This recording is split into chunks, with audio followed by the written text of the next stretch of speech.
हे राजेजी महाराज अत्यंत शांत स्वभाव, भभोरी येथे त्यांचा हरिहर आश्रम आहे। राजेशदासजी उदासी महाराज म्हणून ते प्रसिद्ध आहेत। परवा पुण्यात आल्यापासून अनेक भक्तजनांचे त्यांना फोन येत आहेत। कालही दिवसभर आम्ही सोबत असताना अनेक भक्तांचे त्यांना फोन येत होते। याच्यावरून त्यांचा संपर्क किती दांडगा आहे याची म्हणजे आपण शब्दात कल्पनाच करू शकत नाही। 2012-13 आणि 19-20 या 2 वेळा त्यांनी परिक्रमा केलेली आहे। लॉकडाऊन मध्ये भोमोरी येथे आले असता ते त्याच ठिकाणी स्थायिक झाले आणि भोमोरी येथे त्यांचा 5 एकर जागेत भव्य असा आश्रम आहे। आश्रमात परिक्रमावासियांची सर्व सोय ते मोफतपणे करतात। तसेच प्रमाणे त्यांचा नर्मदाबाईबद्दलचा सत्संग, स्वाध्याय, परिक्रमावासियांना छान मार्गदर्शन मिळते। आणि त्यांचा हा हरिहर आश्रम मैयाचं नाभिस्थान असलेलं जे नेमावर आहे त्या नेमावर पासून फक्त 5 किलोमीटर अंतरावरती आहे। त्यामुळं ज्यांना परिक्रमेत म्हणजे परिक्रमा करायची इच्छा आहे भविष्यात त्यांनी या हरिहर आश्रमाला भेट द्यावी अशी मी सर्वांना विनंती करतो। आणि अशा महाराजांचे आपल्याला आशीर्वाद मिळतायत, मार्गदर्शन मिळतायत, हे आपल्यासाठी खरोखरच भाग्यदायी गोष्ट आहे। आता मी विनंती करतो राजेशदासजी महाराजांना, त्यांनीही आपल्या उत्कृष्ट संभाषण कलेद्वारे आम्हाला मैयाविषयी मार्गदर्शन करावं। नर्मदे हर। गुरुर्ब्रह्मा गुरुर्विष्णू गुरुर्देवो महेश्वरा गुरु साक्षात् परब्रह्म तस्मै श्री गुरवे नमः। नर्मदाय नमः प्रातः नर्मदाय नमो दिशे नमस्ते नर्मदे देवी त्राहि मां भवसागरा। श्रीचन्द्रदेवं शिवमद्वितीयं भस्मावलिप्तं सशिशुभ्रवर्णं पद्मासनस्थं सुखदं यतीन्द्रं वाक्कायचित्तये सततं भजेऽहम्। जीवनपर्यंत जीवनदायिनी, मृत्यु पर्यंत मोक्षदायिनी मध्य प्रदेश की एवं गुजरात की जीवनदायिनी पुण्य सलीला मां नर्मदा मैया के पावन श्री चरणों में कोटिशः वंदन। अवधपुरी मम पुरी सुहावनी, जहां निराकार ब्रह्म भक्तों के वश में होकर के साकार रूप में जहां भगवान क्रीड़ा करते हैं, क्रंदन करते हैं, सरजू मैया के जो पवित्र परम पावन तट से परम पूज्य परम श्रद्धेय परम पूजनीय स्वामी राघव दास जी महाराज हमारे आप सबके बीच में, मैं उनको प्रणाम करता हूँ। और मध्य प्रदेश की पवित्र पावन धरा से मंडला की अत्यंत रमणीय घाघा ग्राम के आंचल में जो एक परिक्रमा वासियों के लिए दिव्य सेवा स्थल है, परम पूजनीय स्वामी प्रेमानंद जी महाराज हमारे आप सबके बीच में विराजमान है। मैं उनके श्री चरणों में मत्था टेकता हूँ, प्रणाम करता हूँ। उपस्थित यहाँ सभी मातृ शक्तियां, उपस्थित यहाँ सभी नर्मदा मैया के अनन्य भक्त, सेवक, परिक्रमावासी एवं यहाँ उपस्थित सभी भक्तों को, सभी श्रद्धालुओं को जो भगवान की चर्चा में जो कभी जिनके श्रवण समुद्र समान है, जिनके कभी भगवान की चर्चा करते हुए जिनके श्रवण कभी तृप्त नहीं होते हैं, ऐसे सभी बंधुओं को मेरा सबको नर्मदे प्रणाम। समय आरती का क्या रहेगा मुझे थोड़ा बताइए। ऐसा अच्छा अच्छा। यही सर आवत अति कठिनाई, राम कृपा बिन आई न जाए। मैं पहले तो निवेदन यह करूं कि कुछ लोग वृद्धजन भी पीछे खड़े हुए हैं, तो उनको भी बुला करके बीच बीच में जो काफी गैप है तो उनको भी बैठा ले, ताकि भगवान की कथा आनंद के साथ श्रवण कर सके। भगवान भोलेनाथ जिस नाम का सहारा लेकर के जीव को अपना धाम देते हैं, आइए सर्वप्रथम अपने मन को, अपनी वाणी को पवित्र करने के लिए भगवान नाम संकीर्तन सभी लोग मिलकर के बड़े प्रेम के साथ गाएंगे। एक तरफ से हम गाएंगे, एक तरफ से आप गाएंगे। श्री राम जय राम जय जय राम, श्री राम जय राम जय जय राम, श्री राम जय राम जय जय राम, श्री राम जय राम जय जय राम, श्री राम जय राम जय जय राम, श्री राम जय राम जय जय राम, श्री राम जय राम जय जय राम, श्री राम जय राम जय जय राम, श्री राम जय राम जय जय राम, श्री राम जय राम जय जय राम, श्री राम जय राम जय जय राम, श्री राम जय राम जय जय राम। मंगल भवन अमंगल हारी, मंगल भवन अमंगल हारी, प्रभु सो दशरथ अजर बिहारी, प्रभु सो दशरथ अजर बिहारी। श्री राम जय राम जय जय राम, श्री राम जय राम जय जय राम, श्री राम जय राम जय जय राम, श्री राम जय राम जय जय राम। शिव प्रिय में कल शैल सुतासी, शिव प्रिय में कल शैल सुतासी, सकल सिद्धि सुख संपत्ति राशि, पति राशि। श्री राम जय राम जय जय राम, श्री राम जय राम जय जय राम, श्री राम जय राम जय जय राम, श्री राम जय राम जय जय राम। उमा कहो मैं अनुभव अपना, उमा कहो मैं अनुभव अपना, सत हरि भजन जगत सब सपना, सत हरि भजन जगत सब सपना। श्री राम जय राम जय जय राम, श्री राम जय राम जय जय राम, श्री राम जय राम जय जय राम, श्री राम जय राम जय जय राम। सुमिर पवन सुत पावन नामो, सुमिर पवन सुत पावन नामो, अपने बस करे राख्यो रामो, अपने बस करे राख्यो रामो। श्री राम जय राम जय जय राम, श्री राम जय राम जय जय राम, श्री राम जय राम जय जय राम, श्री राम जय राम जय जय राम। मंगल भवन मंगल हारी, मंगल भवन मंगल हारी, उमा सहित जय जपत पुरारी, उमा सहित जय जपत पुरारी। श्री राम जय राम जय जय राम, श्री राम जय राम जय जय राम, श्री राम जय राम जय जय राम, श्री राम जय राम जय जय राम, श्री राम जय राम जय जय राम, श्री राम जय राम जय जय राम। रामचंद्र भगवान की जय, उमापति महादेव की जय, गोपाल कृष्ण भगवान की जय,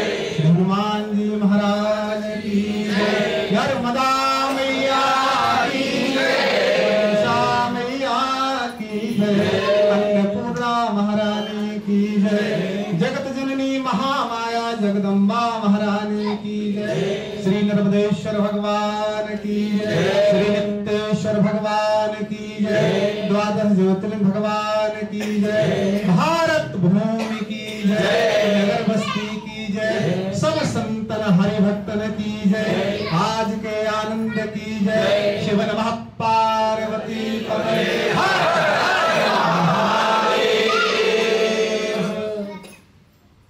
मुद मंगल में संत समाजो, जो जग जंगम तीर्थ राजो। जिस प्रकार से प्रयागराज में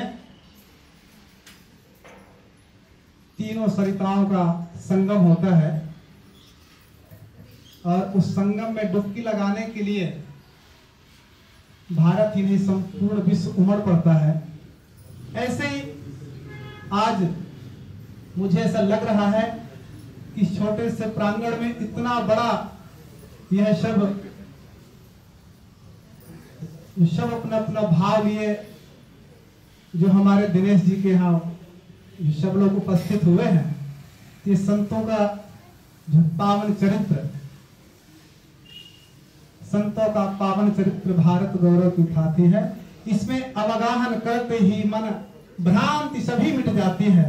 ऐसे संतों को अपने आंगन में बुलवा करके और एक साथ इतने सभी लोगों को भगवान की कथा, संत दर्शन, चरण पूजन का जो आप लाभ दे रहे हैं, ऐसे इस कुल के दिनेश जी को मैं साधुवाद देता हूं। बहुत बहुत आशीर्वाद है उनके लिए। यहाँ नहीं रहते हैं, ज्यादा समय उनके पास में यहाँ नहीं रहते, लेकिन संतों के सानिध्य में ज्यादातर अपना समय देते हैं। अपनी जो भी जिम्मेदारी है उसको निभाने के बाद किसी न किसी संतों का आशीर्वाद लेने के लिए फोन करते रहते हैं और सेवा भी करते रहते हैं। और दिनेश जी के साथ में जो उनकी लक्ष्मी जी हैं, योगिता मैया, उनको भी हृदय से धन्यवाद देता हूँ, साधुवाद देता हूँ कि इस कार्यक्रम को सुंदर बनाने के लिए मैं देख रहा हूँ परसों के दिन हम स्वामी जी साथ में आए। जिस प्रकार से इन्होंने इतने लोग आएंगे तो उनके लिए स्वामी जी कैसे क्या करना, तो जिस प्रकार से इन्होंने पसीना बहाया भाग दौड़ करके, तो इनके परिश्रम को प्रणाम है। और इनके साथ में इनके जो मित्र बाल सखा रवि जी, वो भी मैं उनको साथ में देख रहा हूं। ये भी अपने कुल के रवि हैं। जैसे आज बड़ा ही उत्तम दिवस है। आज के दिन हम लोग लगभग 200 वर्षों के उस गुलामी के बंधन को तोड़ने के बाद स्वतंत्र भारत में हम लोग जो है ना, स्वतंत्र होकर के हम आज लोग स्वतंत्रता दिवस के रूप में आज 15 अगस्त जो मना रहे हैं। और उस 15 अगस्त जिनके कारण हम मना रहे हैं, जिनके कारण जिन्होंने अपने प्राणों की आहुतियां देकर के हम सबको स्वराज्य और हम सबको स्वतंत्रता का जो जीवन जीने के लिए जिन्होंने अपने प्राणों की आहुतियां दी, उन वीर जवानों को मैं हृदय से वंदन करता हूं, प्रणाम करता हूं। और आज का जो दिन है, सभी भगवानों का प्रकट कहीं ना कहीं दिन में होता है, लेकिन भगवान कन्हैया अर्धरात्रि में, और वो भी भादो मास की गहन अंधेरी रात में आते हैं। क्यों? अर्धरात्रि में अंधकार, जहां अत्याचारियों का अंधकार था, वहां स्वयं भगवान प्रकट होकर के और उस प्रकाश का सबको बोध कराते हैं कि उनके आने के साथ साथ माता पिता के जो बंधन थे, उनके आते प्राकट होते हुए सब खुल जाते हैं। और ऐसे भगवान श्री कृष्ण, जिन्होंने हम आप सबको कर्तव्य का मार्ग सिखला करके, जो कि कायरता से घोर अंधकार में जो भगवान को अपना मित्र मानता है, अपना सखा मानता है, अपना इष्ट मानता है, वो भगवान को ज्ञान देने का कितना प्रयास करता है। और ऐसे मोहग्रस्त अर्जुन को भगवान श्री कृष्ण उसके अधिकार के लिए जो गांडियों को रख करके और ये कहता है कि मैं भिक्षावृत्ति से मैं अपने परिवार का पालन कर लूंगा, लेकिन मैं युद्ध नहीं करूंगा। और वो भगवान जब जब होए धर्म की हानि, बाढ़हि असुर अधम अभिमानी, तब तब धरि प्रभु विविध शरीरा, हरहि धेनु सज्जन भव पीरा। वो भगवान अर्धरात्रि में आकर के अपने भक्तों के उपकार के लिए, इस भारत भूमि के उत्थान के लिए, इस भारत भूमि में जो अत्याचार हो रहा था उसको खत्म करने के लिए भगवान को हमारे जब जब भक्तों के ऊपर संकट आया, तब तब भगवान हमारे किसी न किसी रूप में आकर के संतों को, इस भारत भूमि को, अपने भक्तों को उद्धार करने के लिए भगवान को आना पड़ता है। वो चाहे रात्रि का 12 बजे का समय हो, वो चाहे भगवान कृष्ण के रूप में हो, चाहे राम जी के रूप में हो। हमारे कितने भगवान के अवतार हैं? 24 अवतार। जब जब भगवानों को जरूरत पड़ी कि आज धरती पर संकट है, तो भगवान आते हैं। और याद रखना, जब भगवान आए, कहां आए? जेल के अंदर आए। समझना बात को, कितना संकट। जन्म देने वाले माता पिता जो बंधन में है, जो आकाशवाणी को, देवताओं की वाणी को मिथ्या करने के लिए माता पिता को जेल में डाल दिया। और ऐसे अंधकार में भगवान आकर के कितना संघर्ष सबको बताया, ग्वाल बालों के बीच में आकर के जो लीला करी। याद रखना, 3 दिन नहीं हुए, कहीं पूतना, कहीं अघासुर, कहीं बकासुर, दुनिया के अत्याचार उनके पीछे पड़ गए उनको खत्म करने के लिए। लेकिन वह निराकार परमात्मा साकार होकर के कहीं जन्म, कहीं जन्मोत्सव देखिए, लेकिन फिर भी भगवान कन्हैया बंसी बजाते हैं, प्रेम की बंसी बजाते हैं। हमारे जीवन में कितना भी अंधकार हो, कितना भी बड़ा अंधकार हो, जब जब हम भगवान की शरण लेंगे, कितना भी बड़ा संकट हुआ, 5 मिनट धैर्य के साथ बैठ करके आप नाम स्मरण चिंतन कर लेना, समस्या के सारे समाधान आपको मिल जाएंगे। भगवान कृष्ण, भगवान राम, हम लोग कहते हैं ना, राम कृष्ण हरि। राम जी कौन है? भगवान कृष्ण कौन है? हम उनके विषय में जब जानेंगे तो बड़े भाव के साथ हम लोग जो है ना, राम कृष्ण हरि, अभी जैसे चलते चलते राम राम, वो नहीं, भाव के साथ फिर हम लोग जो है ना राम राम करेंगे, राम कृष्ण हरि करेंगे। भव सागर का रत्न वही है जिसमें कुछ निर्मलता है, धन्य पुरुष है वही कि जिसका नाम जगत में चलता है। रामचंद्र श्री राघव ने इस जग में धर्म प्रकाश किया, कर्म वीरता दिखलाकर खल रावण वंश विनाश किया, केवट भील और कपिकुल को प्रेम प्रथा से दास किया। इसीलिए श्री राम नाम पर भारत ने विश्वास किया। इन नामों से नरजीवन का वृक्ष फूलता फलता है, धन्य पुरुष है वही कि जिसका नाम जगत में चलता है। नाम हुआ ब्रज में, नाम हुआ ब्रज में कृष्ण कन्हैया रूप निराले का, कर्म किया वीरों का उसने भेष बनाया ग्वाले का, चूर्ण किया मत कालिंदी से काले विषधर काले का, अब तक भारत में घर घर यश छाया बंसी वाले का। मुख से कृष्ण नाम कहते ही, राम कृष्ण हरि, मुख से कृष्ण नाम कहते ही मन का पाप निकलता है, धन्य पुरुष है वही कि जिसका नाम जगत में चलता है।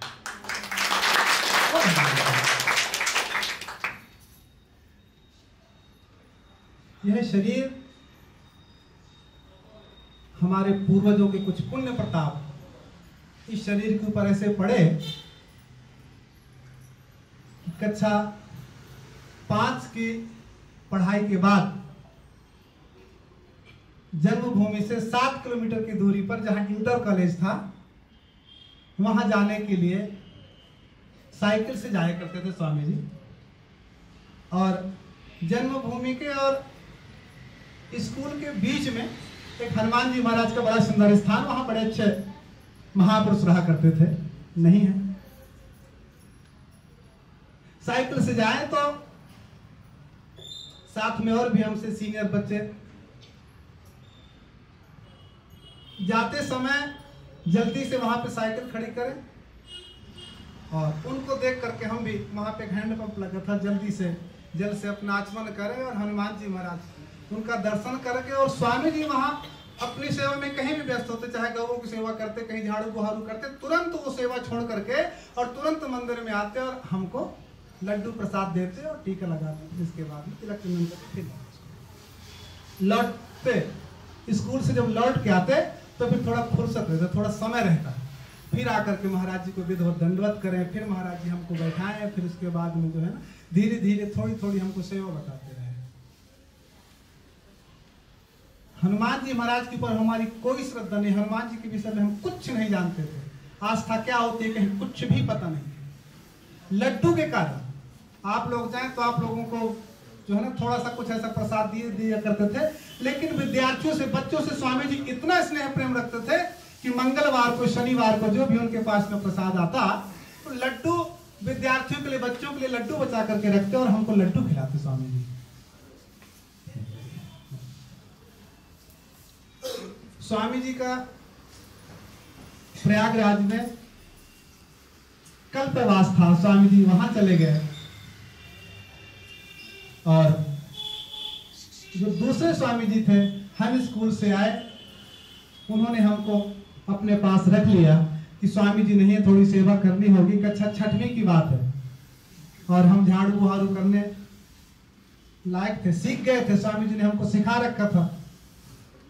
जिस दिन छुट्टी होती थी उस दिन हम लोग साइकिल लेकर के सेवा के लिए पहुंच जाया करते थे, बचपना था। हनुमान जी महाराज की ऐसी कृपा, वहां हम 1 महीना की सेवा के लिए रुक गए। जब तक महाराज 1 महीना कल्पवास में रहे, हम 1 महीना में वहां सेवा में रहे, और हनुमान जी महाराज की ऐसी कृपा कि जो उन्होंने हमको अपने रंग में रंगा तो पूरी दुनिया की ताकत हाथ पकड़ के उधर खींचती रही। हनुमान जी महाराज अपने चरणों से दूर नहीं जाने दिया। आज ये उनका कृपा प्रसाद है।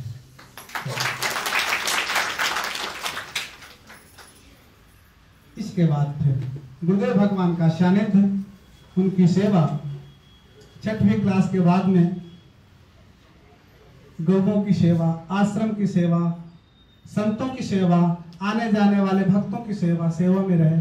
गुरुदेव भगवान ने ब्रह्मचारी की दीक्षा देने के बाद आश्रम की जो भी सेवा व्यवस्थाएं थी, सेवा व्यवस्थाओं में समय देने लगे। गुरुदेव भगवान वृद्ध थे, उनकी सेवा के बाद जो भी समय मिलता, हमारे गुरु भाई कभी कभार नर्मदा जी की परिक्रमा किया करते थे, तो जब उनका चतुर्मास पूरा होता तो मैं उनके चतुर्मास में, भंडारे में, एकादशी में, देवउठनी एकादशी में मैं कभी कभार आता, तो जैसे मैया का दर्शन करता और परिक्रमावासियों को उस समय चलते देखता या संतों का जो आनंद मैं देखता, तो बस मेरे मन में मैया के चरणों में वहीं से ऐसा प्रेम जागृत हुआ माई की कृपा से कि जाकर के मैं गुरुदेव भगवान के चरणों में निवेदन किया कि महाराज जी मुझे भी आप जी की आज्ञा हो जाए तो मैं भी माई की प्रदक्षिणा कर लूं। मैया का दर्शन तो कई बार हुआ, 10-10 दिन सानिध्य भी मिला, मैया के तट का सेवन भी हुआ, लेकिन परिक्रमा नहीं हो पाती। गुरुदेव भगवान की आज्ञा से जब से नर्मदा मैया के तट पर आए, तब से जीवन में जो परिवर्तन हुआ वो अकथनीय है। नर्मदा मैया की परिक्रमा क्यों की जाती है, आप क्यों कर रहे हैं, इसके लिए सबके पास अलग अलग उत्तर है। महाराज जी, जो मेरा तो ये कारण हो गया, महाराज जी मैं तो इसलिए कर रहा था, महाराज जी मेरा तो ऐसा, सबके अलग अलग। लेकिन इस चीज को हमने थोड़ा सा जाना, जो हमारा खुद का अनुभव है। कैसे जाना? 20 साल, 30 साल, 40 साल तक संतों को अपने गुरुदेव भगवान के सानिध्य में सेवा करते हुए समय बीत जाए, और जब कोई आप जैसे भक्त आकर के पूछते कि महाराज जी अब तो गुरु महाराज जी वृद्ध हो गए हैं, यहाँ उत्तराधिकारी किसको, महाराज जी इस स्थान की व्यवस्था कौन संभाले? तो 40 साल सेवा करने के बाद भी कहीं ना कहीं उसके मन में ये अहंकार होता कि तुमने देखा नहीं, 40 साल से आज तक मैं अपने घर नहीं गया। भैया तुम इसीलिए नहीं घर गए थे कि आप यहाँ के उत्तराधिकारी बनोगे, उत्तराधिकारी बनने के लिए आप सेवा कर रहे हो। मतलब अंदर कहीं ना कहीं अहंकार का वो अंक, और अपनों को समझ में नहीं आता, और उस बात को गुरुदेव जान लेते हैं। ओहो 20 साल इसने अभी तक ऐसे निकाल दिए, अभी तक ये मतलब इसका अभी तक जो अहंकार शून्य नहीं हो। ओहो फिर उस समय गुरुदेव भगवान अपने शिष्य को आदेश देते, जा बेटा एक बार तो नर्मदा जी की परिक्रमा करके आ, तुझे ये मालूम हो जाएगा, जानकारी हो जाए वैराग्य होता क्या है। जैसे गंगा मैया ज्ञान की दात्री हैं, यमुना मैया भक्ति की दात्री हैं, वैसे नर्मदा मैया वैराग्य दायिनी है। चूंकि आप जब लोग यहाँ से जाते हैं ना ओमकारेश्वर से, तो देखते हैं कितना सुंदर स्वरूप। आप लोग घर से जाते हैं तो बाबूजी बन के जाते हैं, 1 महीने में सब बाबा जी बन के आ जाते हैं। 2 महीनों में कोई अगर चतुर्मास करे तो कहीं अचानक घर वाले भी मिल जाए तो भी नहीं पहचान पाए कि ये भाई है क्या। तो मैया वैराग्य दायिनी है। कैसे? इतने बड़े सुख सुविधा में अपना जीवन 40 साल 50 साल निकालने वाले लोग, और मैया के तट पर जब पहुंचते हैं तो कैसी भयानक सर्दी बड़े सहज से सहन करते हैं। इतना ही नहीं, हम लोग कहते हैं ना नर्मदे हर। नर्मदे हर क्या है? नर माने मनुष्य, मद माने अहंकार, हर माने हरण। हमारे अंदर मनुष्य के अंदर अहंकार को हरण करने वाली वो मां है, वो मां नर्मदा।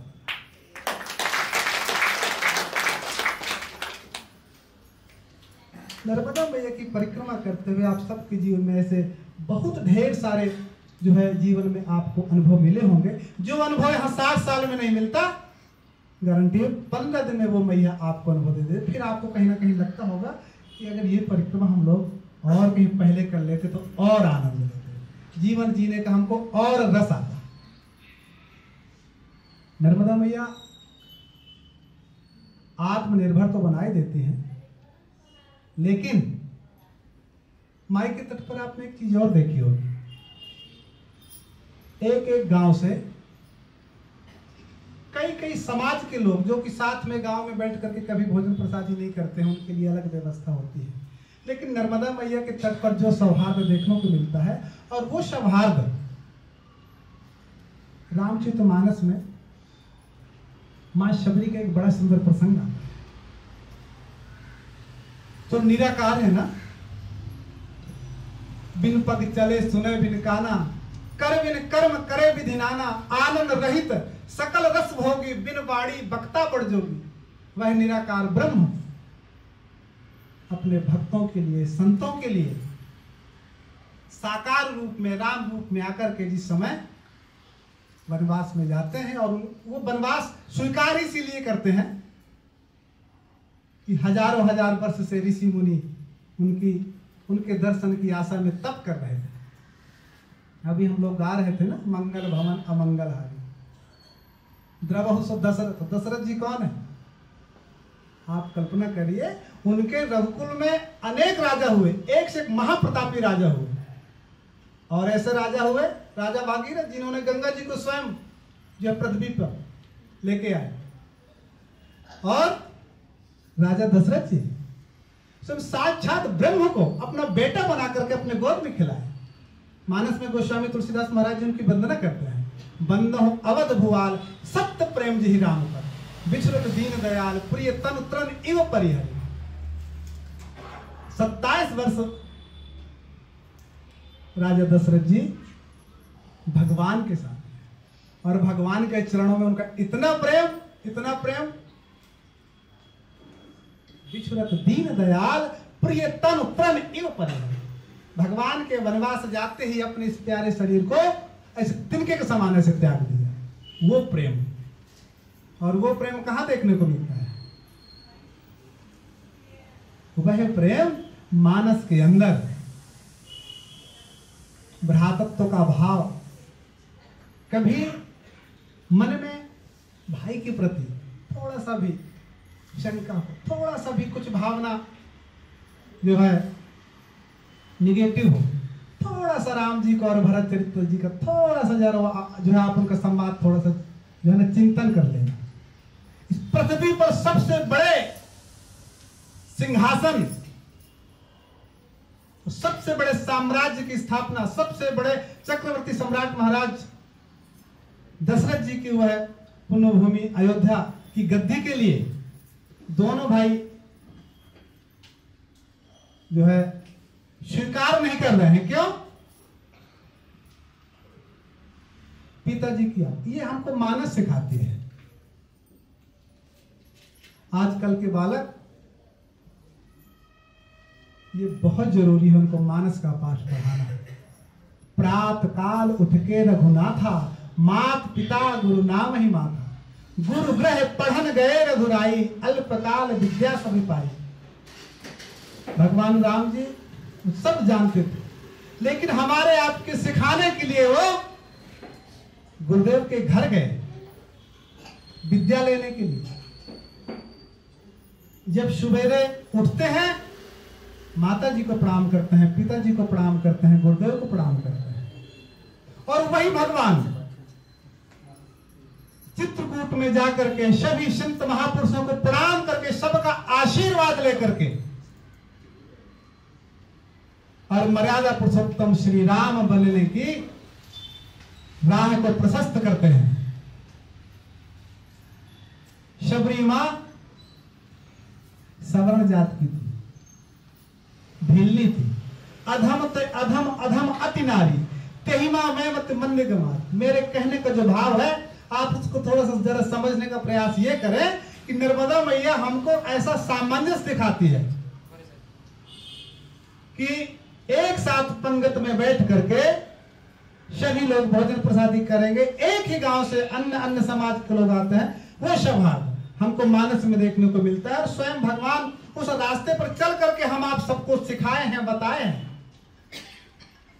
शबरी मां भीलनी जात की थी और स्वयं भगवान जिनके पास में सब कुछ स्वयं चल करके उनके पास जाकर के और उनके जूठे हुए बेर पा करके मानो हमको बता रहे हैं कि भक्ति करने का अधिकारी कोई भी हो सकता है, नर्मदा मैया की परिक्रमा करने का अधिकारी कोई भी हो सकता है।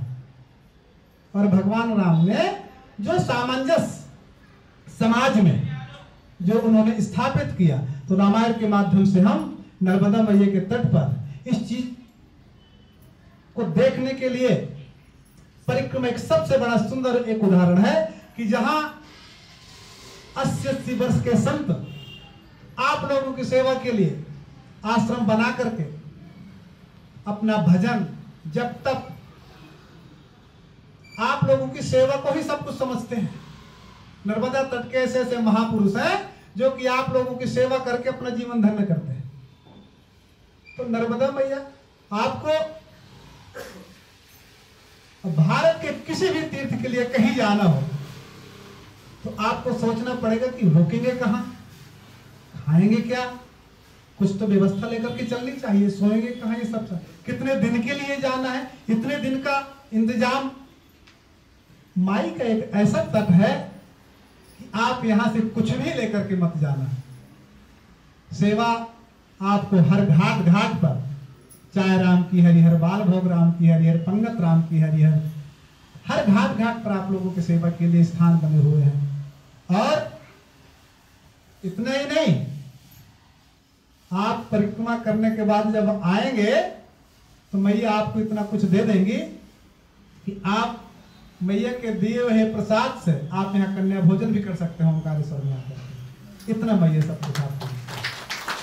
और सेवा अगर करने का भाव हो तो मैया के तट पर आ जाना, आपको वहां सब प्रकार की सेवा जो मिल जाएगी। चाहे संतों के पादुकाओं की सेवा हो, चलते चलते किसी परिक्रमावासी के चप्पलें टूट जाती हैं, पदत्राण टूट जाते हैं, उनकी सेवा करते हैं। ऐसे बहुत से संत हैं जो कभी याचना नहीं करते हैं, जिनके वस्त्र फट जाते हैं, वस्त्रों की सेवा कर सकते हैं। अन्न धन जल की सब प्रकार से सेवा कर सकते हैं। और सेवा अगर करने का भाव नहीं, सेवा कराने का भाव है, या सेवा करने का सामर्थ्य नहीं है, तो भी मैया के तट पर आ जाना। हर घाट घाट पर आपकी सेवा उपलब्ध मिलेगी आपको। ऐसे यहां से कितने दिन की व्यवस्था लेकर के आप जाएंगे? आप कल्पना करिए, ऐसो को उदार जग माही, बिनु सेवा जो द्रव्य दीन पर राम सरिस को नहीं। राम जी अकारण कृपा करते हैं भक्तों पर। आप देखिए, जिनके पास में अभाव है, भगवान राम जी जब चित्रकूट में आए तो आदिवासी भील कोल की रात, उन्होंने जब संतों को देखा कि सब संत भगवान के दर्शन के लिए जा रहे हैं और ये कुछ ना कुछ लेकर के जा रहे हैं भगवान को अर्पण करने के लिए, भगवान को प्रसाद कराने के लिए, और हमारे पास में क्या है। तो आदिवासी लोग, भील मामा लोग जो है, भगवान राम जी के पास जब पहुंचते हैं तो जो भी उनके पास में होता है तो बड़े सुंदर दोना बनाते हैं और कंद मूल फल वगैरह आदि लेकर के जाते हैं और भगवान को अर्पण करते हैं और उनसे निवेदन करते हैं कि नाथ हमारी यही सेवकाई। आदिवासी लोग भगवान से कहते हैं कि नाथ हमारी यही सेवकाई, लीन न बासन बसन छोड़ाई।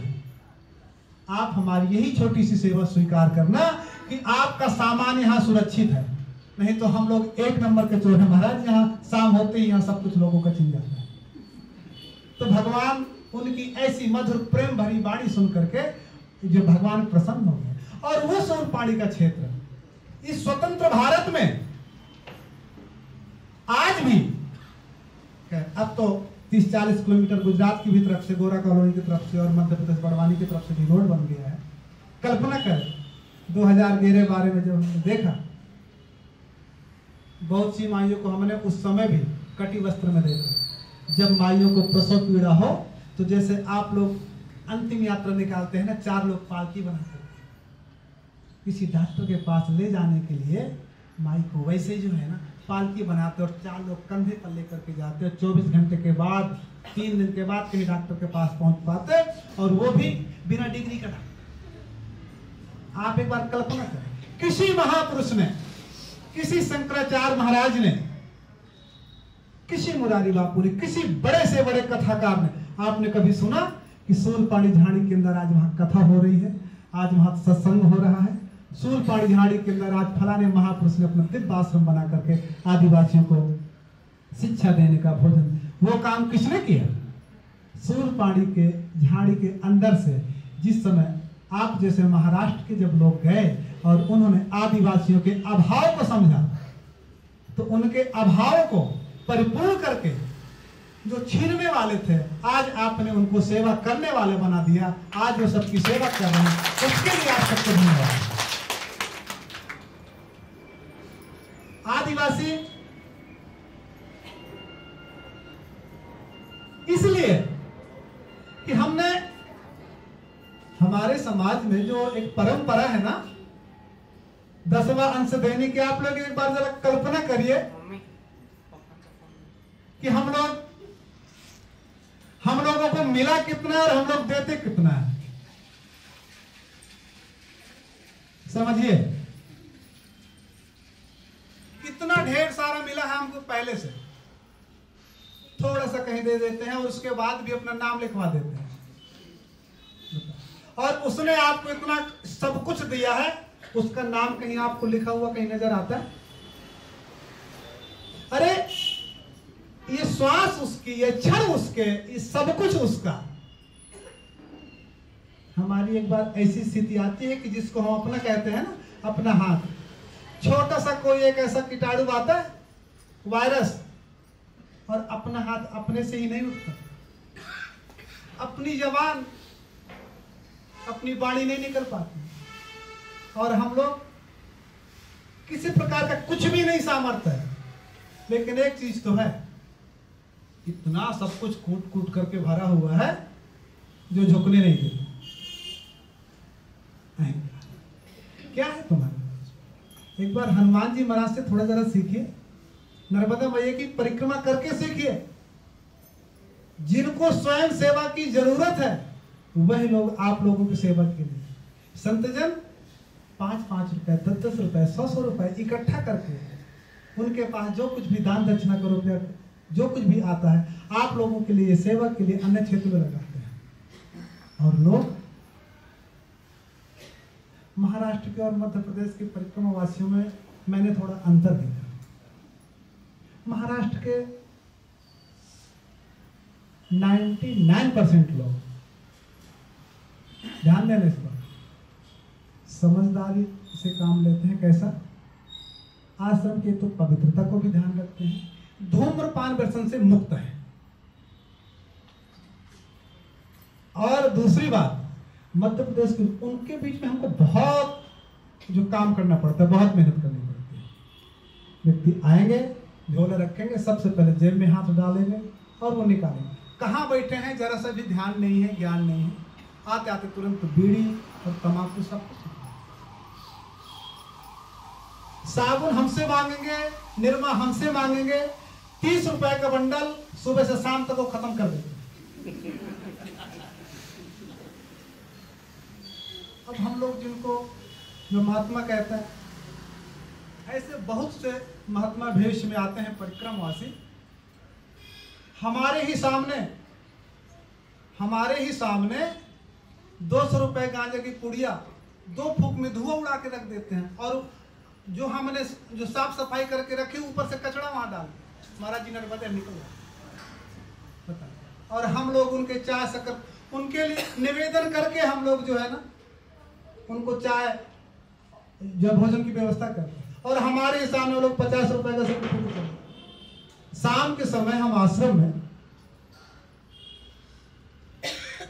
कल हमसे हमारे आश्रम का परिचय पूछ रहे थे सिंधे जी, तो हमने कहा इस पवित्र भारत भूमि के मध्य भाग में मध्य प्रदेश, और मध्य प्रदेश में हृदय नगरी के नाम से जो कभी जाना जाता था हरदा से 20 किलोमीटर की दूरी पर हंडिया तहसील, हरदा जिला के हंडिया तहसील में, हंडिया तहसील से 5 किलोमीटर की दूरी पर, बल्कि माई के तट से जाएंगे तो 3 किलोमीटर रहेगा, श्री हरिहर आश्रम।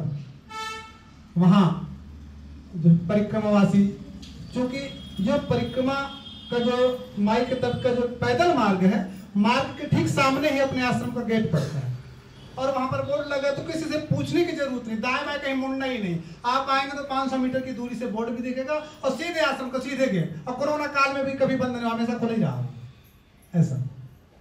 तो लगभग परिक्रमावासियों की सेवा करने का, दर्शन करने का अवसर मिलता है। शाम के समय जब हम परिक्रमवासियों से हाथ जोड़ करके निवेदन करते हैं कि प्रभु जी, ये आश्रम, ये व्यवस्था, ये शरीर सब आप लोगों की सेवा के लिए है, ये सब कुछ आपका है। आपके बाद भी जो परिक्रमा से अभी आने वाले हैं, तो इस स्थान की मर्यादा को, पवित्रता को बस थोड़ा सा ध्यान में रखना, बाकी सब कुछ आपका है, हम आपके हैं। स्वामी जी सुबह जब वो जाते हैं संत निवास में, हम जब जाते हैं झाड़ू बुहारू करने, स्वामी जी मैं हाथ जोड़ करके किसी महात्मा को, किसी परिक्रमा, मैंने परिक्रमा जंगल दी, महाराज जी हमारे ऊपर कृपा करें। और सुबह जब वो जाने के बाद उनके, मैं जब संत निवास में जाता हूँ देखने, तो दरी के और गादी के नीचे इतनी जली जूठी वीडियो मिलती है, और उनसे कहा जाए कि प्रभु जी, कि नर्मदा मैया की महिमा तुमसे है। आप लोग जब माई के तट पर जब चलते हो ना, नर्मदे हर करते हुए, तो एक व्यक्ति जब आपको देखता है, किसान व्यक्ति, और वो अपने बहुत मेहनत से, परिश्रम से कमाया हुआ, एक बूढ़ी माँ, जो बच्चा उसका जो नाती रोता है कि जो मुझे चॉकलेट लेना, माँ उसको नहीं देती, लेकिन तुमको देख करके अपने आंचल से खोल करके तुमको 10 रुपए इसलिए देती है कि मैं नहीं जा पा रही हूँ, कि महाराज जी परिक्रमा में जा रहे हैं, तो ये माई के आरती पूजन के लिए, मैया के भोग प्रसाद के लिए ये जो है ना, ये पैसा मेरा काम आ जाएगा, तो मेरा भी जो है, मेरा भी धन सार्थक हो जाएगा। और परिक्रमा से वो 10 रुपए का तो बंडल आता नहीं, 10 रुपए माई से लिया, 10 रुपए और जेब से निकाले, लेकर के बंडल शाम तक उसका धुआं उड़ा दिए। बताइए, न देने वाले का कल्याण, न लेने वाले का कल्याण। परिक्रमा के साथ साथ हमको थोड़ा सा जागरूकता भी करनी चाहिए। और इतना ही नहीं, इतने में हम लोग ये भी देखते हैं कि बड़े बड़े समृद्धशाली लोग, जिनको मैया से सब कुछ मिला है, और वो लोग मैया के बिल्कुल तट से जिनकी जमीन लगी हुई है, तो परिक्रमवासियों को वो निकलने के लिए 2 फीट का मार्ग भी नहीं देते हैं।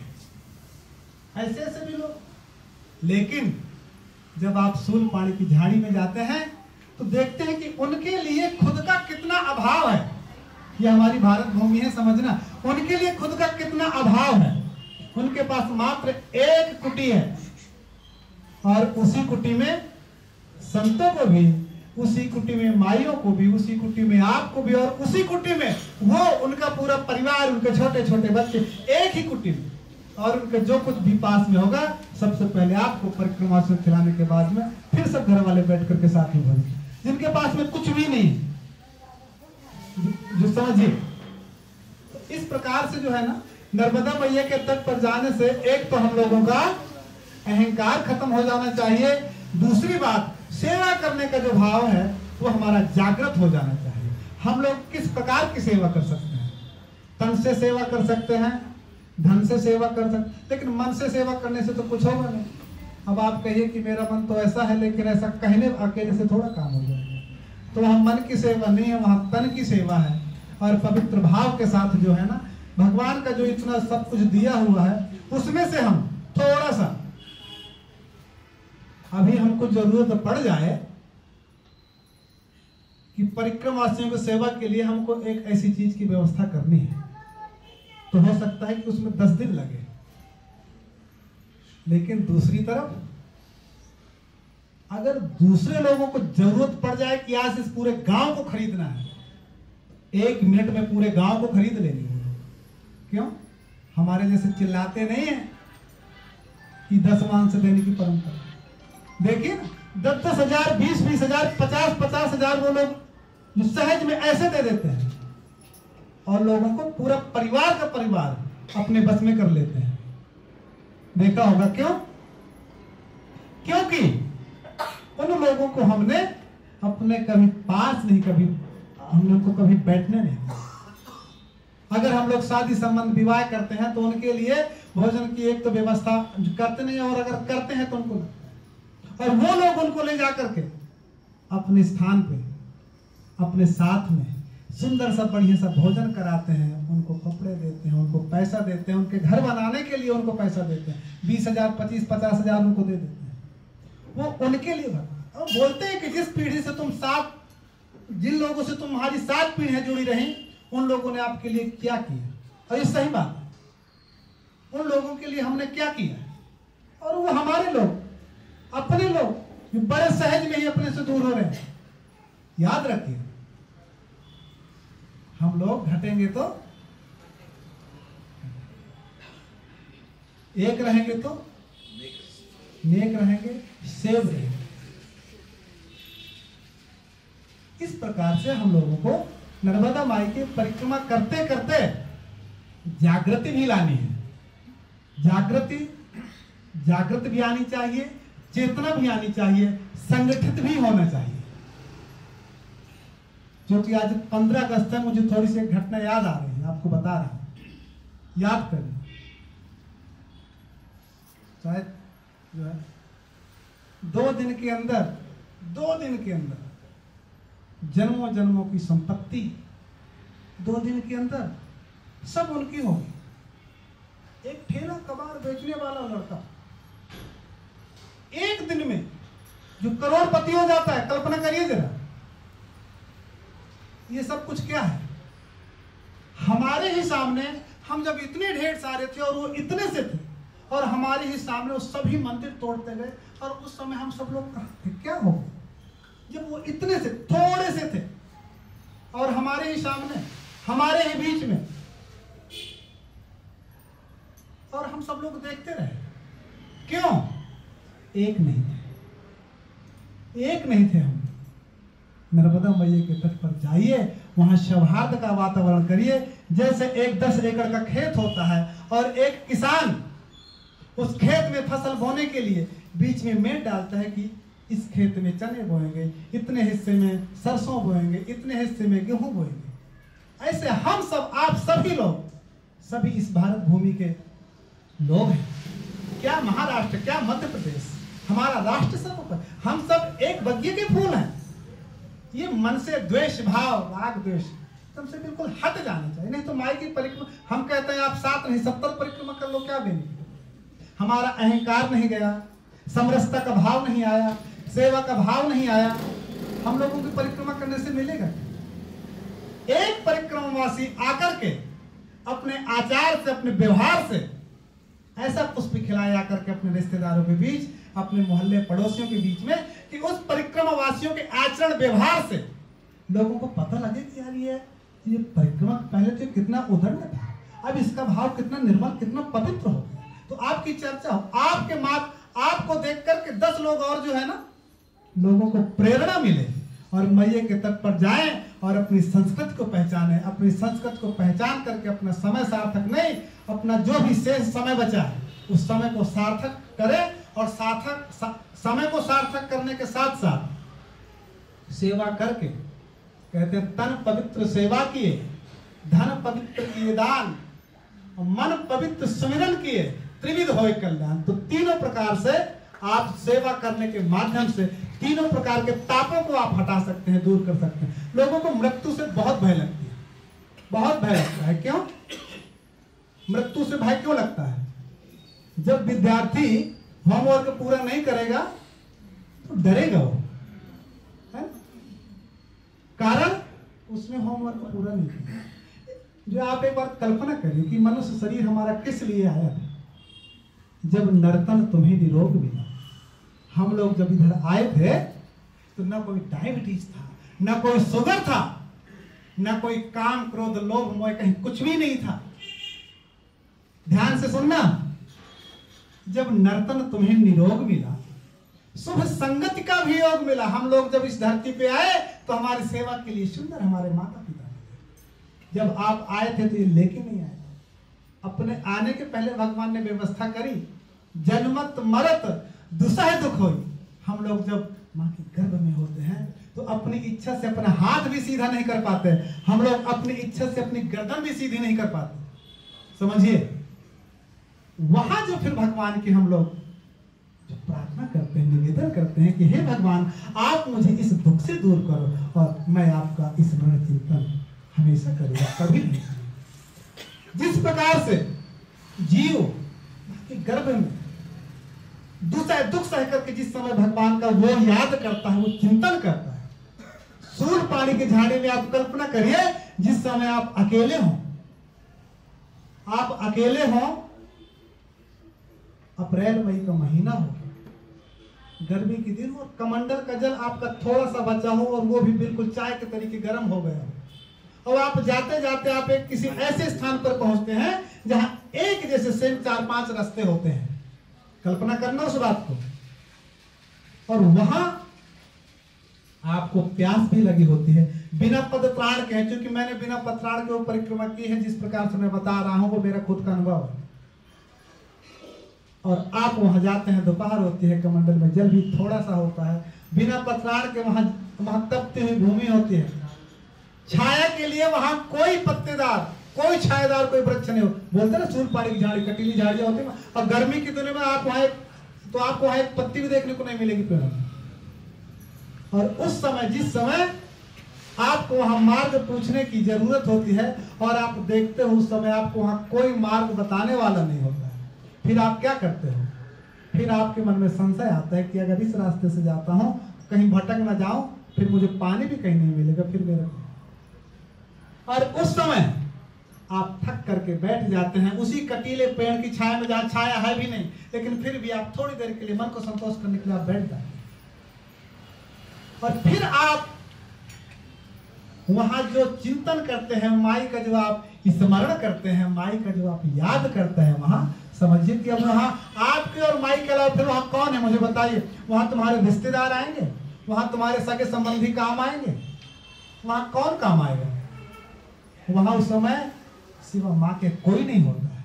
और जब आप आस भरी दृष्टि से जब आप खड़े होते हैं और आस भरी दृष्टि से जब आप इधर उधर देखते हैं तो दूर डोंगरी पे, दूर पहाड़ी पे कहीं एक वृद्ध आदिवासी के रूप में, कहीं वृद्ध आदिवासी माँ के रूप में, कहीं एक बालिका के रूप में, दूर टेकरी पे कि अभी आप देख रहे थे कहीं कोई व्यक्ति न। और अभी जब आप आस भरी दृष्टि से माँ को जब आप हृदय से कर्ण पुकार करके जब आप देखते हैं तो दूर टेकरी पर आपको एक आदिवासी वृद्ध माता दिखाई देती है। और जब आप उससे पूछते हैं कि माँ कौन सा रास्ता, तो माँ की आवाज नहीं समझ में आती है, वो हाथ से केवल संकेत करती है कि ऐसे ऐसे ऐसे करिए। और आप जिस रास्ते से निकल जाते हैं वही रास्ता परिक्रमा मार्ग आपका बन जाता है। और आप थोड़ी देर के लिए, 2 मिनट के लिए आप जब जाते हैं और अपने शंका का समाधान करने के लिए आप देखते हैं कि एक बार और पूछ लो, मैं जो जा रहा हूँ क्या यही सही रास्ता है? जब आप देखते हो तो भी माँ आपको कहती है कि हाँ हाँ ठीक है यही है, जा जा। अब आप थोड़ी दूर आकर के जब देखते हैं कि माँ का एक बार और दर्शन करो, कोई नहीं। वहाँ कोई नहीं है, माँ ही होती है। माँ ही होती है आपको मार्गदर्शन कराने वाली, आपको सही रास्ते पर पहुंचाने। उस समय जब आप माँ की वैसी याद करते हैं ना, तो उस समय माँ आपके साथ होती है। और माँ क्या कहती है? जैसे एक माँ अपने अबोध बालक की देखरेख करती है, करहूं सदा तिनके रखवारी, जिमि बालक राखे महतारी। हमारी माँ उस समय हमारी वैसे संभाल रखती है जैसे एक अबोध दुधमुहे बालक की संभाल उसकी माँ रखती है। उस समय हमारे जैसे माँ के, हम लोग जो गाते हैं ना, हम माई देवा के बालक हैं, उस समय फिर हमको माँ का वात्सल्य देखने को मिलता है। उस समय फिर हमको माँ की कृपा करुणा का दर्शन होता है, देखना। माँ के तट पर हम लोग अपने जीवन को सार्थक ही नहीं, समय को अकेले सार्थक नहीं कर सकते, ये तो करते ही हैं। हमारे पूर्वज भी ऊपर से देखते होंगे कि क्या हमारे कुल में एक तपस्वी बालक पैदा हुआ है कि बिना पदत्राण के और माँ के तट पर एक तपस्वी की भांति काम क्रोध लोभ मोह से जो परे हुए एक तपस्या के लिए जा रहा है। हमारे पूर्वज भी खुश होते होंगे। और आज जो दिनेश जी के पूर्वज सच में ऊपर से बैठ करके खुश हो रहे होंगे और मन में बहुत हर्षित हो रहे होंगे कि आज हमारे कुल में ऐसा दिनेश पैदा हुआ है कि जो अपने आंगन में संतों को बुला करके, संतों का प्रवचन जो करा करके, माई के बालकों को बुला करके और माई की महिमा का गुणगान करवा रहा है। आज हम जो आज दिनेश जी के पूरा भी ऊपर से पूरे प्रसन्न हो रहे हैं। ये माई की महिमा। और मैं तो बोलता ही चला जा रहा हूँ, मुझे कुछ याद ही नहीं है। शायद सबसे बड़ा दान होता है समय का। समय का पहिया जब चलता है ना, तो फिर आपको तैयारी करने के लिए समय नहीं मिलता। फिर आप ये नहीं कह सकते हैं कि बस महाराज मुझे 5 मिनट, 1 मिनट, 1 क्षण भी नहीं। तो समय का दान सबसे बड़ा होता है। स्वामी जी भी बोलेंगे, जैसे पंगत 8 बजे हो जाए तो चलेगा? चलेगा चलेगा चलेगा चलेगा, 9 बजे भी चलेगा, कोई बात नहीं। ऐसा मौका बार बार नहीं मिलता है आप लोग। भगवान की ऐसी कृपा करुणा।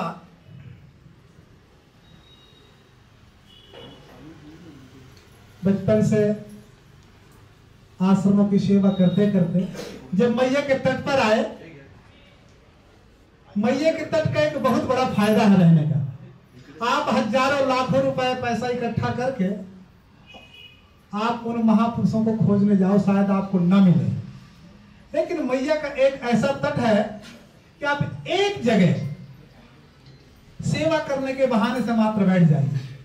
माई के तट पर एक से एक महापुरुष दर्शन आपको आकर के घर बैठे, आपको आश्रम में बैठे बैठे आकर के आपको दर्शन भी देंगे, आपको सेवा का अवसर भी देंगे, सत्संग भी देंगे, उनका सानिध्य भी मिलेगा।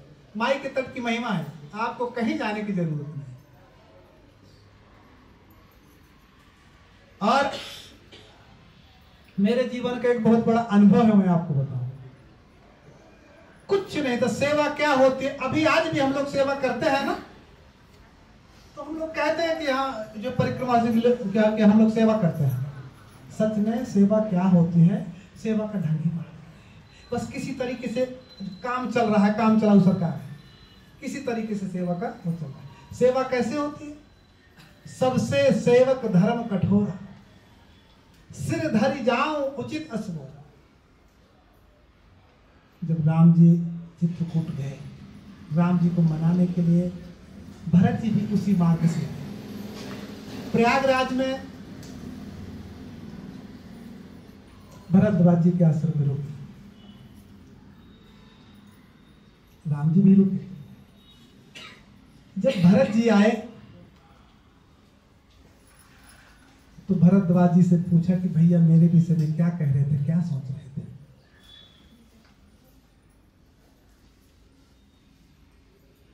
तो भरद्वाज जी कहते हैं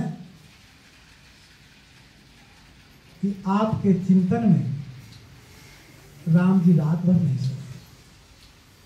राम जी रात भर सोए नहीं। और जब राम जी नहीं सोए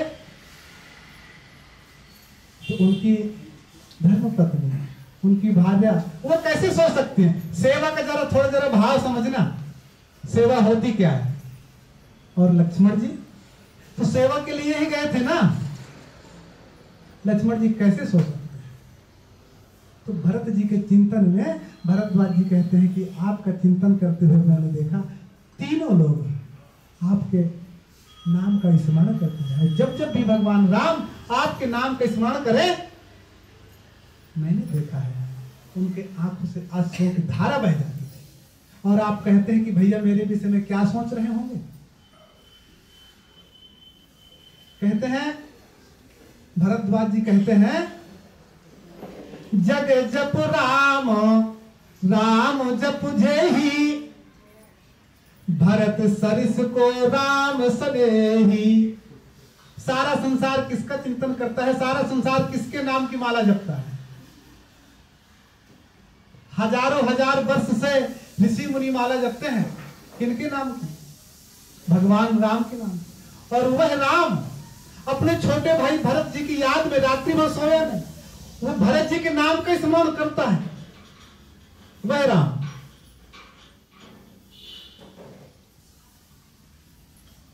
तो भरत जी कहते हैं, मैं तो अपने आप को उनका सेवक कहता हूं, मैं अपने आप को उनका दास कहता हूं, लेकिन इसी मार्ग से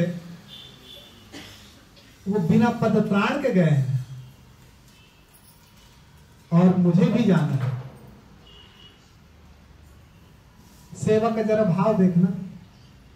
वहां से जब निकलते समय भरद्वाज जी और भी गुरु जी ने भी कहा कि आप रथ में बैठ जाइए, नहीं तो जब से भगवान राम जी अयोध्या के लिए गए तब से हर नर नारी, हर पुरुष जो है अनुष्ठान कर रहा है राम जी के दर्शन के लिए कि राम जी वापस कब आ जाएं, उसी दिन हम जो है अन्न जल ग्रहण करेंगे। जब से राम जी गए तो अयोध्या के सारे लोग जलपान तक नहीं किए,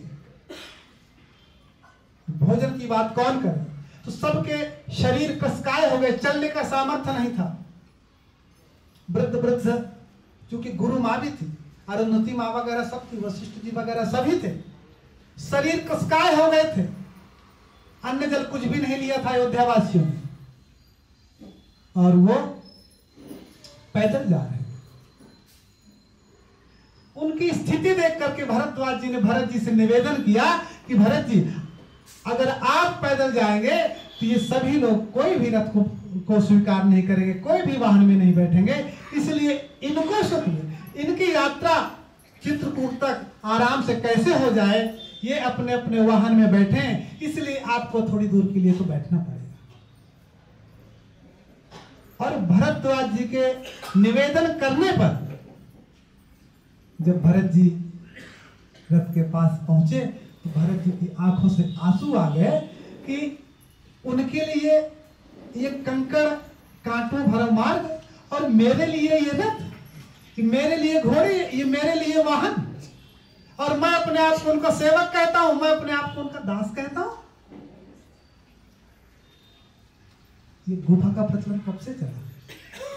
आप कल्पना करें, वो भरत जी हैं कि वहां कहते हैं कि सेवक का धर्म वो होता है कि जिस मार्ग से भगवान अपने पैरों से चल करके गए हैं, उन पैरों की चरण रज को मैं अपने मस्तक पर धारण सिर धर जाऊं, मुझे तो दंडवत करते हुए मुझे वहां तक जाना चाहिए। वो भरत जी है, वो सेवा का भाव होना चाहिए। और हम लोग थोड़ी सी सेवा करके और अपने मन में कितना बड़े अहंकार पाल लेते हैं। अतुलित बलधामम हेम शैलाभ देहम धनुजुवन कृषानम ज्ञानी नाम अग्रगण्यम। सेवा का भाव थोड़ा सा आप जरा हनुमान जी महाराज से थोड़ा सा जरा सीखिए। उनके बल की सीमा नहीं है, अतुलित बल है उनके पास। ज्ञानी नाम अग्रगण्यम, ज्ञानियों में अग्रगण्य है, लेकिन अरे उठाते गदा, सारी सेवा सबसे करा लेते, उनको जो किसी प्रकार की सेवा करने की क्या जरूरत है? उनके पास में तो सब कुछ था ना, विवेक था, अपने विवेक से सेवा करा लेते। उनके पास में बल था, अपने बल से सेवा करा लेते। नहीं, सब कुछ होने के साथ साथ एक चीज उनके पास नहीं थी। क्या नहीं था? अहंकार नहीं था। हनुमान जी महाराज के जैसा बल, हनुमान जी महाराज के जैसा विवेक, एक बार कल्पना करें, और राम जी के चरणों में लोग पहुंच पड़े हैं। कितने सरल हैं, कितने विनम्र हैं, और यहां कुछ भी नहीं है। और अहंकार इतने को झुकने नहीं देते, इतना अकड़ुआ होता है वो, इतना अकड़ुआ होता है कि झुकने नहीं देते। सावधान रहना है। इस वजह से हमको माई के तट पर सेवा करने के साथ साथ अपने अहंकार को भी समाप्त करना है। और यह जीवन थोड़ा सा जो बचा है ना, थोड़ा सा जो 10, 5 साल, 15 साल, 25 साल जो भी बचा है, जो भी बचा है, उसके लिए मैं आपको एक बात बताऊं, हम जब इधर आए कुछ भी नहीं था। भगवान ने हमें समय भी जो दिया, सामर्थ्य भी दिया, सब कुछ दिया, लेकिन हम फिर भी कहीं ना कहीं चूक रहे हैं, कहीं ना कहीं हम लोग धोखा खा रहे हैं। जग में जो कुछ भी पाओगे, जग में जो कुछ भी पाओगे, सब यहीं छोड़कर जाओगे और पछताओगे यदि तुम अपना पुण्यों से जीवन भर न सके। फिर मत कहना कुछ कर ना सके। समय नहीं मिलेगा, बाद में आपको बता दें। समय शक्ति के रहते ही आपके पास में समय भी है, सामर्थ्य भी है। जीवन को थोड़ा सा जरा सफल कर लेना, नहीं तो लास्ट में तुमसे कुछ भी नहीं बन पाएगा, तुमसे कुछ भी नहीं जो बन पाएगा। तुम राम राम कहोगे तो बाद में आम आम निकलेगा मुंह से, समझ लेना। इसलिए समय और शक्ति के रहते ही सावधान हो जाना, पूरी ऐसी तैयारी में रहना कि जब भी बुलावा आए एकदम रेडी। 1 मिनट का मौका नहीं देगा कि अभी मेरा थोड़ा सा कुछ लेना देना बाकी पड़ा है, मैं थोड़ा बेटे को जरा ये 2 शब्द बोल दूं, एक क्षण का भी मौका नहीं मिलेगा। इसलिए भगवान के चरणों में ये निवेदन हमको करना चाहिए कि हे नाथ अब तो ऐसी दया हो, हे नाथ अब तो ऐसी दया हो, यह जीवन निरर्थक जाने ना पाए। कौन सा जीवन? 10-5 साल का जो ये बचा है, 15 साल 25 साल का जो बचा है, अब यह जीवन निरर्थक न जाने पाए। ये मन न जाने क्या क्या दिखाए, लेकिन कुछ बन न पाया मेरे बनाए। मेरे बनाए क्यों नहीं बना? क्योंकि संसार में ही आसक्त रहकर, दिन रात अपने मतलब की कहकर, संसार में ही आसक्त रहकर, दिन रात अपने मतलब की कहकर, और क्या, सुख के लिए लाखों दुख सहकर ये दिन अभी तक यूं ही जाए। इसलिए हे नाथ अब तो ऐसी दया हो कि ये जीवन निरर्थक जाने। बड़े भाग मानुष तनु पावा, सुर दुर्लभ सद ग्रंथ गाओ। ये बात को मैं नहीं कह रहा हूं, हमारे वेद पुराण कह रहे हैं। बड़े भाग, छोटे मोटे भाग से नहीं मिला। 84 लाख योनियां है संसार में, आप जितने भी जीव जंतु, हम सब कुछ बने हैं, जो जो भी आप देख रहे होंगे सब कुछ बने हैं। बड़े भाग्य से हमको शरीर मिला, बड़े भाग्य से सब कुछ, जो सब कुछ उन्होंने दिया, तो हम उनका होमवर्क पूरा करें। और जब हम उनके पास में जाएं तो हंसते हुए मुस्कुराते हुए जाएं। जब हम उनके पास में जाएं तो फिर बगल में संदेह, आइए आइए भगत विराजिए विराजिए। कहीं ऐसा ना हो कि आप यहाँ से गड़बड़ करके जाओ और उनको पता लगे कि आया है तो द्वारपालों को दे के लट्ठे भेजी के लगावे 4 लट्ठे, ऐसा करके बच जाना। ठीक है, हम जब जाएं तो किसी को लगे कि मैंने इसको जिस कार्य के लिए भेजा, कार्य करके आया और मेरे पास आया। आइए आइए, स्वागत सत्कार के साथ आपको सम्मान दे और अपने फिर किसी कार्य को निमित्त बना करके, आपको निमित्त बना करके वो कार्य जो पूरा कराने के लिए फिर आपको धरेगा। अर्थ न धर्म न काम रुचि, गति न चाहो निर्वाण, जन्म जन्म रति राम। यह वरदान। सगुण उपासक मोक्ष न नहीं। जो भगवान के भक्त होते हैं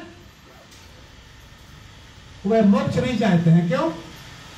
अरे मोक्ष मिल जाएगा तो वहां मैया का दर्शन कहां हो, वहां सेवा कहां मिलेगी, वहां सत्संग कहां मिलेगा।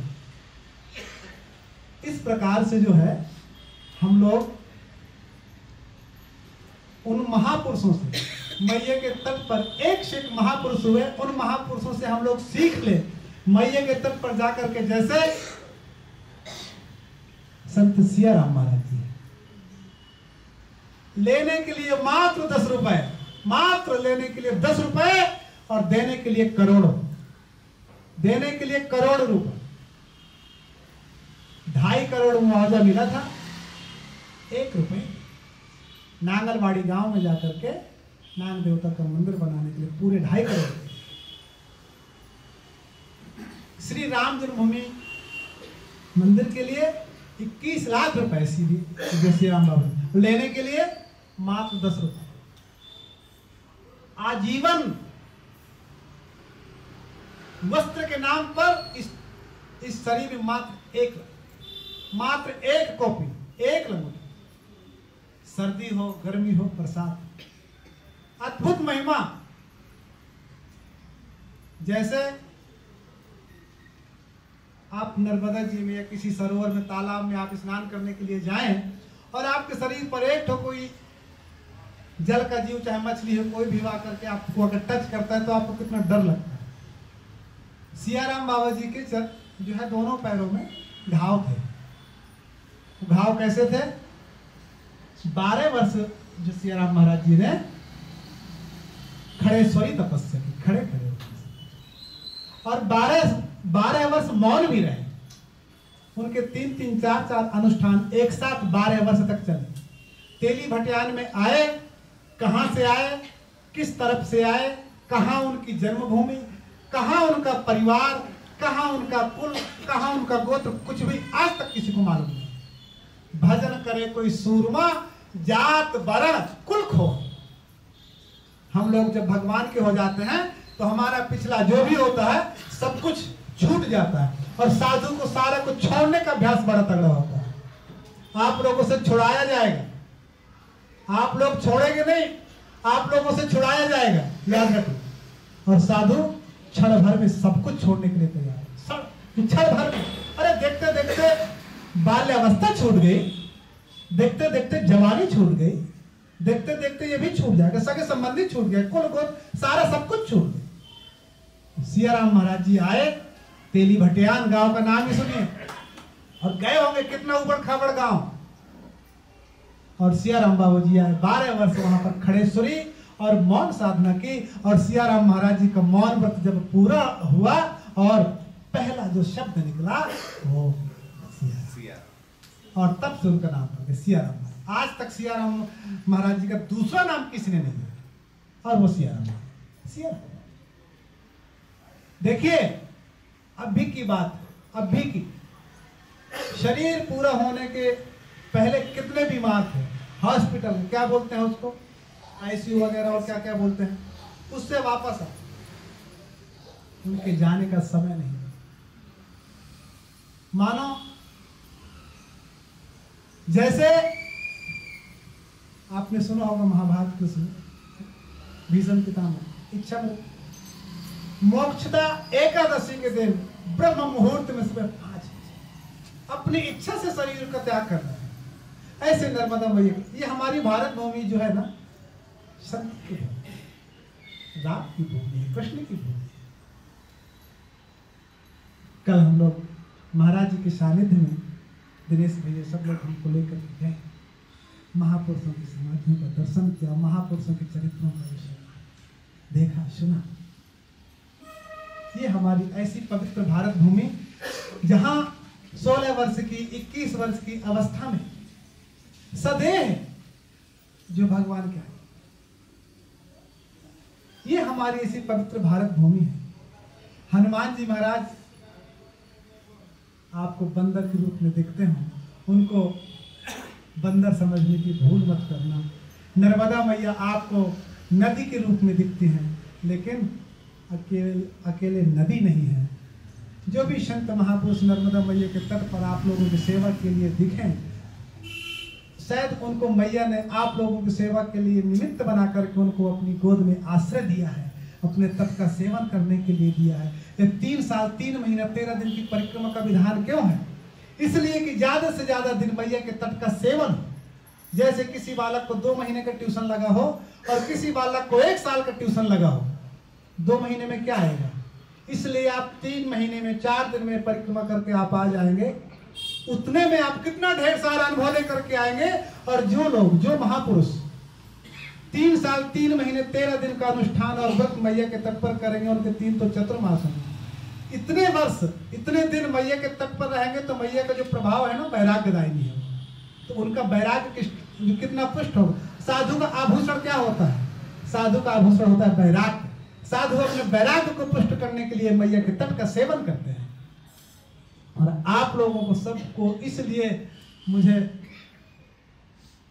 मैं हृदय से मेरा प्रेम इसलिए उमड़ता है कि आप इतनी व्यस्तता में भी सारी जिम्मेदारियों को एक साइड पे रख के और आप लोग 2 महीने 3 महीने 4 महीने के लिए आप मैया के तट पे जाकर के काम, क्रोध, लोभ, मोह, अहंकार से सब लोग परे होकर के, और मैया के प्रति क्या श्रद्धा है, क्या आपका भाव है कि बिना थके हुए, बिना रुके हुए, जैसे मैया अमरकंटक से जब चलती हैं तो उनको कोई रोक नहीं पाता है। शस्त्रभाव ने भी 1000 हाथों से मैया को रोकने का प्रयास किया, लेकिन पहाड़ी झाड़ियां तोड़ती फोड़ती हुई और पूर्व से पश्चिम की दिशा में जैसे अनवरत मैया बहती हैं, ऐसे आप सब लोग भी एक टाइम जो आप निश्चित करते हैं कितने दिन में हमको आना है, तो आप अपनी जिम्मेदारियां छोड़ करके आप उतने दिन में अपनी परिक्रमा पूरी करके और हम लोगों के भले बुरे वचन सब सह करके, सुन करके और अपने जीवन को वहां से तपा करके अपने जीवन का जो आप जो है ना वो सार लेकर के आप इधर आते हैं, और फिर उसके माध्यम से आप यहाँ समाज का जो लाभ देते हैं उस मतलब उसके लिए हम सबको हृदय से मैं सबका आभार करता हूँ।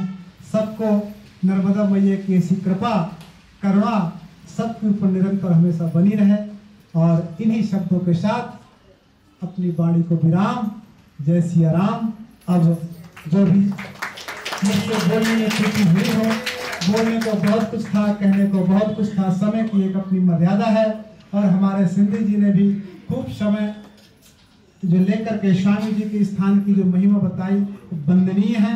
स्वामी जी के जीवन का जो अनुभव है वो सब अभी आप सब श्रवण करेंगे। और हमारा जो स्थान है नाभि कुंड तीर्थ जो हंडिया नेमावर है, वहां से 3 किलोमीटर की दूरी पर है।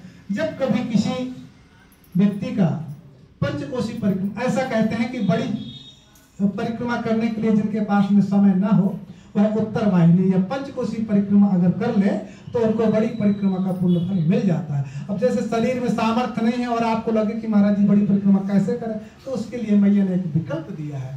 शरीर में चलने का सामर्थ्य ज्यादा नहीं है तो उसके लिए मैया ने एक विकल्प दिया है। तो नाभि कुंड तीर्थ की परिक्रमा होती है और उसी परिक्रमा मार्ग के अंदर हमारी भी एक छोटी सी कुटी है, हरिहर कुटी, हरिहर आश्रम। और महाशिवरात्रि के टाइम पर वहां की पंचकोश यात्रा एक विराट स्वरूप में निकलती है, जिसमें से 30,000 35,000 लोग होते हैं। और उन सभी परिक्रमवासियों का एक दिन का पूरे भोजन प्रसाद की व्यवस्था बैठा करके अपने आश्रम में सुबह 7 बजे से भंडारा शुरू होता है और उनके रात्रि 10 बजे तक अनवरत भंडारे का प्रसाद सबको बैठा करके बड़े प्रेम स्नेह के साथ सबको वहां पर पवाया जाता है, खिलाया जाता है। वो नर्मदा माई की कृपा से जहां कोई भी समिति नहीं, कोई भी ट्रस्ट नहीं और याचक भाव से कभी किसी गांव में हम लोग कभी प्रवेश नहीं करते हैं, लेकिन अद्भुत कृपा माई की एक छोटा सा मेरे जीवन में जो एक चमत्कार हुआ है माई का, मैं आपको बस 1 मिनट में आपको वो बताऊंगा, फिर बाड़ी को विराम दो। हमारे वहां से 2 किलोमीटर ऊपर एक नदी का संगम है। उस नदी के संगम में 4 वर्ष पहले वहां पर खदान हुआ करती थी। तो खदान वाले ठेकेदार अपने निकलने के लिए रोड बना देते थे, बनाते थे अपने लिए, लेकिन उसका बेनिफिट परिक्रमावासियों को मिलता था। वहां की रेत खत्म हो गई, अब वहां बैराज बन रहा है, वो वहां पानी भी ज्यादा भर गया, रेत सब खत्म हो गई, खदान बंद हो गई। अब परिक्रमावासी वहां से आए तो कैसे आए, तो उसके लिए हमने एक नाव का प्रबंध किया। क्योंकि खदान खत्म तो ठेकेदार वहां गए नहीं, अब रोड कौन बनाए, तो हमने एक नाव का प्रबंध किया। नाव वाले ने बड़े भाव के साथ सेवा की, लेकिन अकेला व्यक्ति, उसके भी कहीं रिश्तेदारी में कहीं आना जाना पड़े, उसके भी तमाम गृह कार्य और परिक्रमावासियां बेचारे खड़े रहे उधर। अगर दूसरे मार्ग से आते हैं तो 7 किलोमीटर का फिर उनको जो है ना राउंड पड़ता है और वो मार्ग जो है सर बड़ा उबड़ खाबड़ है, बड़ी मिट्टी, बड़े उसमें पत्थर है। तो हमने सांसद, विधायक, सबसे आप लोगों के लिए परिक्रमावासियों को हमने जो निवेदन किया, हाथ जोड़े कि प्रभु जी मेरे लिए नहीं, परिक्रमावासियों के निकलने के लिए थोड़ी सी कुछ व्यवस्था आप कर दीजिए। किसी ने नहीं सुना, मैंने 2 साल चक्कर लगाया। माई का आपको मैं चमत्कार बता रहा हूं, अद्भुत कृपा जो मेरे जीवन में जो घटी है।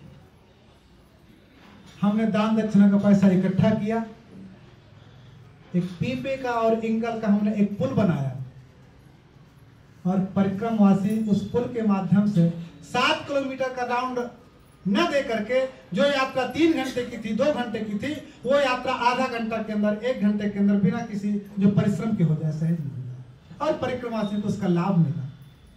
इस वर्ष 25 मई को रात्रि में ऐसी घनघोर बारिश हुई, ऐसी घनघोर बारिश हुई कि सूखे सूखे खेत सब लबालब हो गए। रात्रि में जैसे बारिश हुई, चूंकि हमारे यहाँ टीन सेट है, छत का तो नामो निशान भी नहीं, जैसे थोड़ी सी बारिश हुई, नींद खुली, देखा तो देखते देखते ऐसी जोर की बारिश। अब ध्यान हमारा उस नदी पर गया जिस नदी पर हमने पुल बनाया था। उस पुल के ऊपर जब हमारा ध्यान गया, देखा ऐसी घनघोर बारिश, साल भर में जो मिट्टी कंकड़ नहीं बहे वो सब बह गए। ध्यान गया कि पुल का क्या होगा। वो नदी पूरी उफला के जाने लगी। हमने टार्च लगा के रात में मैया के तट पे गए कि इतनी बारिश हुई है, मैया की जो मैया में बहुत जल आया होगा, तो मैया 10 फीट ऊपर। और सुबह जब हमने पुल को देखने के लिए प्रयास किया कि जाकर के देखे जाए, पुल तो हमारा जो बह गया होगा, पता नहीं जाके कहाँ लगा होगा रात भर में। समझिए वह पुल 2 टुकड़े होकर के, दोनों सिरों से उठ करके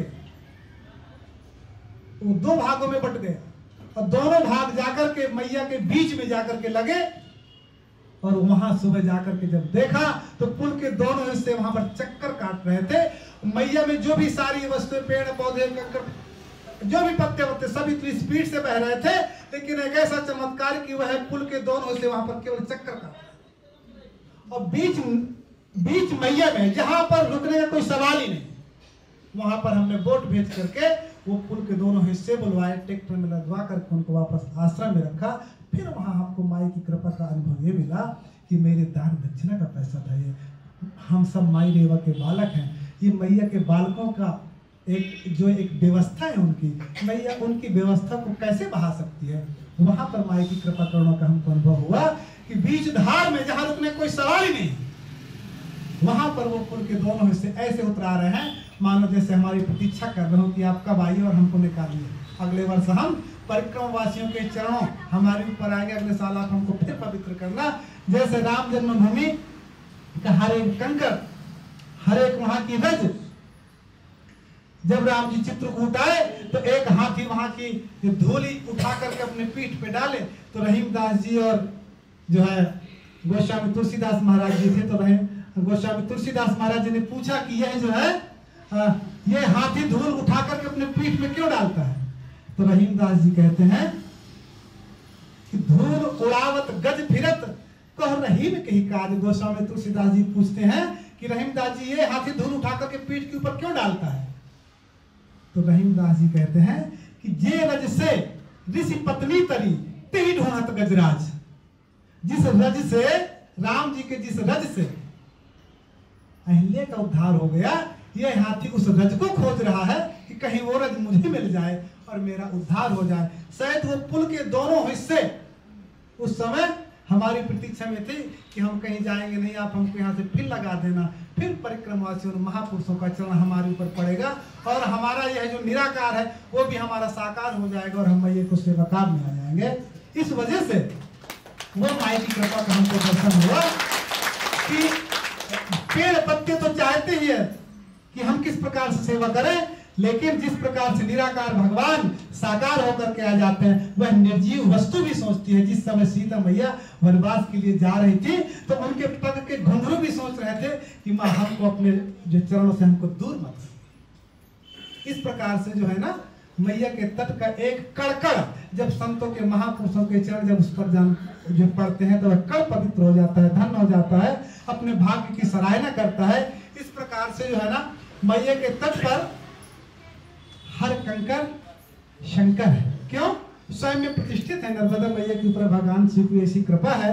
तो वह कृपा भगवान शिव की काशी से बाबा विश्वनाथ भी आकर के मैया के तट पर आकर के लोटपोट होते हैं, तो हम लोग भी जाकर के मैया के तट पर जाकर के अपने समय को, अपने जीवन को सार्थक करें। सबको नर्मदे नर्मदे नर्मदे। मेरे बोलने में जो कुछ भी त्रुटि हुई हो इसके लिए मैं जो है ना आपसे क्षमा प्रार्थी हूँ। समय पर मैंने अपना अधिकार कुछ ज्यादा लिया है तो उसके लिए भी स्वामी जी के चरणों में माफी चाहता हूँ, निवेदन चाहता हूँ। अब